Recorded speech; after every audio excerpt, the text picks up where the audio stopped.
ചിലരെങ്കിലും ചിന്തിക്കുന്നുണ്ടാവും, ഇതായിരുന്നില്ലല്ലോ ഇയാളുടെ ബാക്ക്ഗ്രൗണ്ട് എന്ന്. അത് ഞാൻ അടുത്ത 2 ദിവസത്തിനുള്ളിൽ സോൾ ഓഫ് സുൽത്താനിൽ ഒരു വീഡിയോ ആയിട്ട് ഇടാം. അപ്പോൾ ഇന്നത്തെ വിഷയത്തിലേക്ക് പോകാം. നിങ്ങളിൽ പലർക്കും എന്നെ പരിചയം. ലോകം ഭരിച്ചുകൊണ്ടിരിക്കുന്ന രഹസ്യ സംഘടനകളെക്കുറിച്ച് ഒരുപാട് വീഡിയോകൾ ചെയ്തിട്ടുള്ള ഒരു യൂട്യൂബർ എന്ന പേരിലായിരിക്കും. ഇന്ന് ഞാൻ പറയാൻ പോകുന്ന വിഷയം ഇതുവരെ പറഞ്ഞിട്ടില്ലാത്ത ഒന്നാണ്. അതായത് ലോകം മുഴുവൻ ഭരിച്ചുകൊണ്ടിരിക്കുന്ന ഒരു വ്യക്തിയെക്കുറിച്ച്. നമ്മൾ ഈ പവർ അല്ലെങ്കിൽ അധികാരം എന്ന് പറയുമ്പോൾ നമ്മുടെ മനസ്സിലേക്ക് ആദ്യം വരുന്നത് എന്താണ്? രാഷ്ട്രീയക്കാർ അല്ലെങ്കിൽ ഫോർബ്സ് ലിസ്റ്റിൽപ്പെട്ടിട്ടുള്ള ശതകോടീശ്വരന്മാർ അല്ലെ? എന്നാൽ സ്വന്തം പേരോ ഫോട്ടോയോ ഐഡന്റിറ്റിയോ ഒന്നും പുറത്തു വരാൻ ആഗ്രഹിക്കാത്ത, വർഷങ്ങളായി അധികാരം കൈയടക്കിയിട്ടുള്ള ചില പുരാതന കുടുംബങ്ങളുണ്ട്. ചരിത്രകാരന്മാർ അവരെ വിളിക്കുന്നത് ബ്ലാക്ക് നോബിലിറ്റി എന്നാണ്. ദ ബ്ലാക്ക് നോബിലിറ്റി, അതിലെ ഏറ്റവും പ്രമുഖമായ ഒരു കുടുംബമാണ് ഓർസിനി കുടുംബം. ആ വംശത്തിലെ തന്നെ ഏറ്റവും പ്രധാനപ്പെട്ട ഒരു വ്യക്തിയാണ് ഡൊമിനിക് ഓർസിനി. ആ ഒരു പേരിലേക്ക് നമ്മൾ എത്തുമ്പോൾ ഇൻ്റർനെറ്റിലെ കോൺസ്പിറസി തിയറികൾ മാത്രമല്ല, സിൻഡിക്കേറ്റ് തിയറിയും വത്തിക്കാൻ്റെ അണ്ടർഗ്രൗണ്ടിലുള്ള അധികാര കളി പോലും ചർച്ചയാക്കിയേ പറ്റൂ. 1970 ഇറ്റാലിയൻ യൂണിഫിക്കേഷൻ സംഭവിച്ചപ്പോൾ വിക്ടർ ഇമ്മാനുവൽ രണ്ടാമൻ രാജാവിൻ്റെ സൈന്യം റോം പിടിച്ചെടുത്ത് മാർപ്പാപ്പയുടെ അധികാരം ഇല്ലാതാക്കിയിരുന്നു. പോപ്പ് പയസ് 9 സ്വയം പ്രിസണർ ഓഫ് വത്തിക്കാനായി പ്രഖ്യാപിക്കപ്പെട്ടു. ഈ സമയത്ത് ഇറ്റാലിയൻ രാജാവിനെ അംഗീകരിക്കാതെ മാർപ്പാപ്പയോട് മാത്രം കൂറു പുലർത്തിയ റോമൻ പ്രഭു കുടുംബങ്ങളെയാണ് ബ്ലാക്ക് നോബിലിറ്റി എന്നറിയപ്പെട്ടത്. വത്തിക്കാന്റെ അധികാരം നഷ്ടപ്പെട്ടതിൽ ദുഃഖം രേഖപ്പെടുത്താൻ ഇവർ കറുത്ത വസ്ത്രം ധരിക്കുകയും കൊട്ടാരങ്ങളുടെ പ്രധാന കവാടങ്ങൾ അടച്ചിടുകയും ചെയ്തതായി പറയുന്നു. 1929 ലെറ്ററിൻ ട്രീറ്റി വരുന്നതുവരെ ഈ നിലപാട് തുടർന്നതായും പറയുന്നുണ്ട്. നൂറ്റാണ്ടുകളായി മാർപ്പാപ്പമാരെയും കർദിനാൽമാരെയും യൂറോപ്യൻ ഭരണാധികാരികളെയും സംഭാവന ചെയ്ത അതിപുരാതന രക്തപരമ്പരകളാണ് ഇവർ. House of Orsini, house of Colonna, house of Borghese, house of Massimo, house of Aldobrandini എന്നിങ്ങനെ ലോകം ഭരിക്കുന്ന കുടുംബങ്ങൾ അറിയപ്പെടുന്നു. പോപ്പുമാരെയും രാജാക്കന്മാരെയും തീരുമാനിക്കാനും നിയന്ത്രിക്കാനും കഴിവുള്ള, നൂറ്റാണ്ടുകളായി അധികാരം കൈയടക്കിയിട്ടുള്ള ഇവരുടെ മത സാമ്പത്തിക സ്വാധീനം എത്രത്തോളമാണ് എന്ന് വെറുതെ ഒന്ന് ചിന്തിച്ചു നോക്കിയാൽ മതി. ഇലുമിനാറ്റി എന്നൊരു വാക്കല്ലേ നിങ്ങൾ കേട്ടിട്ടുള്ളൂ? അതിലും വലുത് ചിലത് നമുക്ക് വിശദീകരിക്കാം. കയറിപ്പോരും ചങ്ങായിമാരെ, ബേപ്പൂർ സുൽത്താൻ്റെ ദുനിയാവിലേക്ക്. 16-ാം നൂറ്റാണ്ടിലെ ഇറ്റലി, അവിടെ ബൊമാർസോയിലെ ഓർസിനി കൊട്ടാരം. വിക്സിയോ ഓർസിനി എന്ന പ്രഭുവിൻ്റെ കാലഘട്ടമാണ് അത്. യുദ്ധക്കളത്തിലെ ക്രൂരതയും മറ്റും കണ്ട് മനസ്സ് മരവിച്ച അദ്ദേഹം കൊട്ടാരത്തിലേക്ക് തിരിച്ചെത്തിയപ്പോൾ സാക്ഷിയായത് സ്നേഹനിധിയായ തൻ്റെ ഭാര്യയുടെ മരണത്തിനായിരുന്നു. സാധാരണ നമ്മുടെ നാട്ടിലെ രാജാക്കന്മാർ ഇത്തരം സാഹചര്യങ്ങളിൽ ചെയ്യുന്നത് ഭാര്യയുടെ ഓർമ്മയ്ക്കായി മാർബിൾ കൊട്ടാരം പണിയുകയാണ് എങ്കിൽ, ഇവിടെ വിക്സിയോ ഓർസിനി വ്യത്യസ്തമായൊരു മാനസികാവസ്ഥയിലൂടെയാണ് കടന്നുപോയത്. കൊട്ടാരത്തിന് മുമ്പിലുള്ള കാടിൻ്റെ ഉള്ളിലേക്ക് അദ്ദേഹം കടന്നു ചെന്ന് അവിടെയുള്ള ഭീമാകാരമായ പാറകൾ കുത്തി ഒരു നരകം തന്നെ സൃഷ്ടിക്കുകയായിരുന്നു. സാർക്കോ ബോസ്കോ എന്നറിയപ്പെടുന്ന ദ ഗാർഡൻ ഓഫ് മോൺസ്റ്റേഴ്സ്. നമ്മൾ ആ കൊടുങ്കാട്ടിനുള്ളിലേക്ക് ഒറ്റയ്ക്ക് നടന്നു കയറിയാൽ മുന്നിൽ നിൽക്കുന്നത് കല്ലിൽ കുത്തിയൊരു ഭീമാകാരമായ നരഭോജി രാക്ഷസന്റെ മുഖമായിരിക്കും. അതിൻ്റെ മലർക്കെ തുറന്ന വായിലേക്ക് കയറിപ്പോകാൻ പാകത്തിന് വലിയ പടികളും കാണാം. ആ രാക്ഷസന്റെ ചുണ്ടുകളിൽ ഇറ്റാലിയൻ ഭാഷയിൽ ഒരു വാചകം കൊത്തിവെച്ചിട്ടുണ്ട്: ഓൾ റീസൺസ് ഡിപ്പാർട്സ് ഹിയർ. ഇതിനകത്തേക്ക് കാലെടുത്ത് വെക്കുന്നവർ സകല ചിന്തകളും ഇവിടെ ഉപേക്ഷിക്കുക എന്ന്.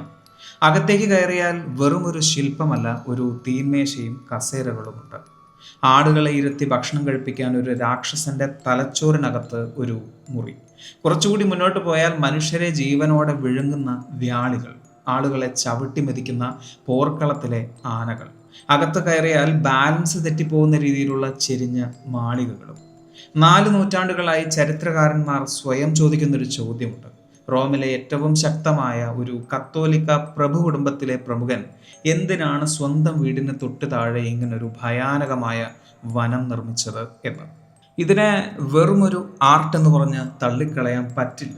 കാരണം പകൽ വെളിച്ചത്തിൽ അധികാരത്തെയും പോപ്പിനെയും രാജാക്കന്മാരെയും വിരൽ തുമ്പിലിട്ട് കിടക്കുന്ന ഓർസിനി കുടുംബം രാത്രികാലങ്ങളിൽ സാത്തനിക് റിച്വൽസിലും അതിപുരാതന അതീന്ദ്രിയ വിദ്യകളിലും മുഴുകുന്നു എന്ന് ചരിത്രം പറയുന്നുണ്ട്.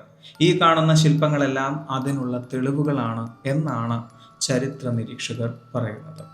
ഇരുട്ടിനെയും നിഗൂഢതകളെയും സ്വന്തം വരുതിയിലാക്കാൻ കഴിവുള്ള ശക്തമായ വേരുകളുള്ള ഒരു ബ്ലഡ് ലൈൻ. ഇന്നും യൂറോപ്പിലെ നിഴൽ സാമ്രാജ്യങ്ങളുടെ താക്കോൽ ഇവരുടെ കയ്യിലാണ് എന്ന ആളുകൾ വിശ്വസിക്കുന്നതിന് നമുക്ക് തെറ്റു പറയാൻ സാധിക്കും. കോൺസ്പിറസി തിയറികളിലും വത്തിക്കാൻ ഷാഡോ ഗവൺമെൻറ് മിത്തുകളിലും ലോകത്തെ മുഴുവൻ നിയന്ത്രിക്കുന്ന അദൃശ്യ ശക്തികളെ പ്രധാനമായും 3 തരംതിരിക്കുന്നുണ്ട്. 1 white pope, 2 black pope, 3 grey pope. The white pope പരമ്പരാഗതമായി വെള്ള വസ്ത്രം ധരിക്കുന്ന വത്തിക്കാൻ്റെ ഔദ്യോഗിക തലവനായ മാർപ്പാപ്പ, the visible pope. The black pope ഈശോ സഭയുടെ തലവനായ സുപ്പീരിയർ ജനറൽ, പരമ്പരാഗതമായി കറുത്ത വസ്ത്രം ധരിക്കുന്നത് കൊണ്ടാണ് ഈ പേര് വന്നത്. മറ്റൊന്ന് അധികം ആരും ചർച്ച ചെയ്തിട്ടില്ലാത്ത ദ ഗ്രേ പോപ്പ്, പരമോന്നത രഹസ്യ തലവൻ, ദ ഷാഡോ ഓവർലോഡ്സ്.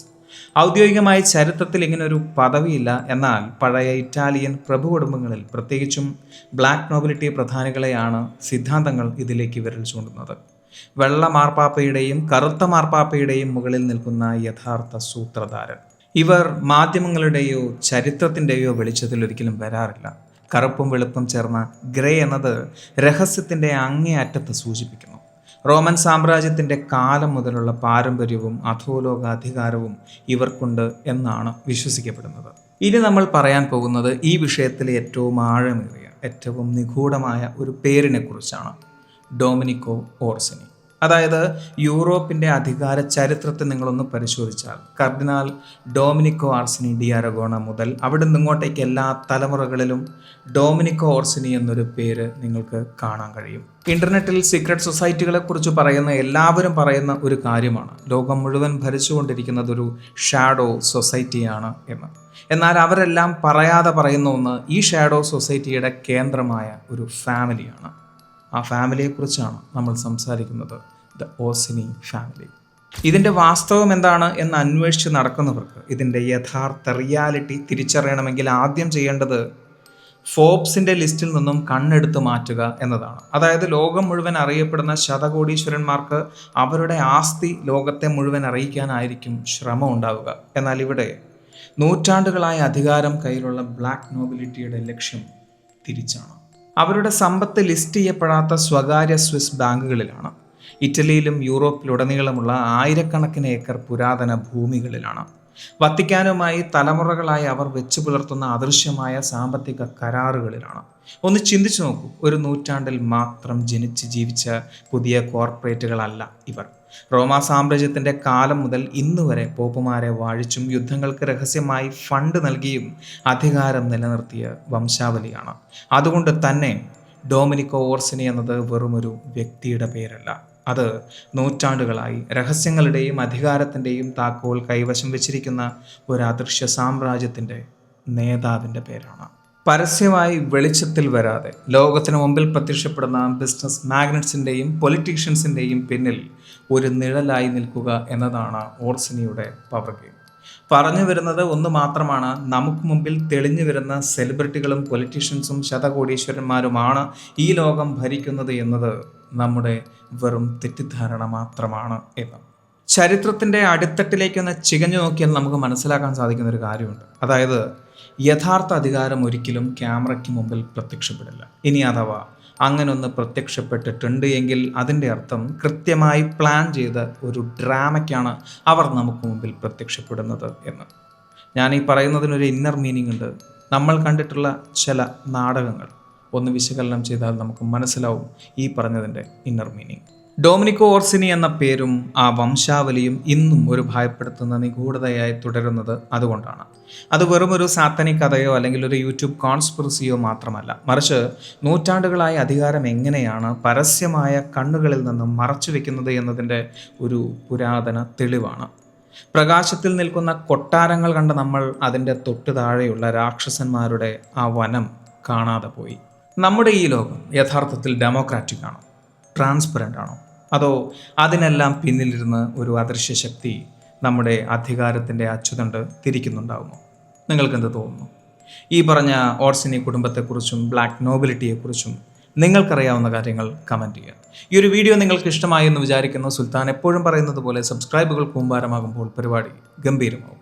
അതുകൊണ്ട് സബ്സ്ക്രൈബ് ചെയ്യുക. അടുത്ത വീഡിയോയ്ക്ക് വേണ്ടി കാത്തിരിക്കുക. അതുവരെ.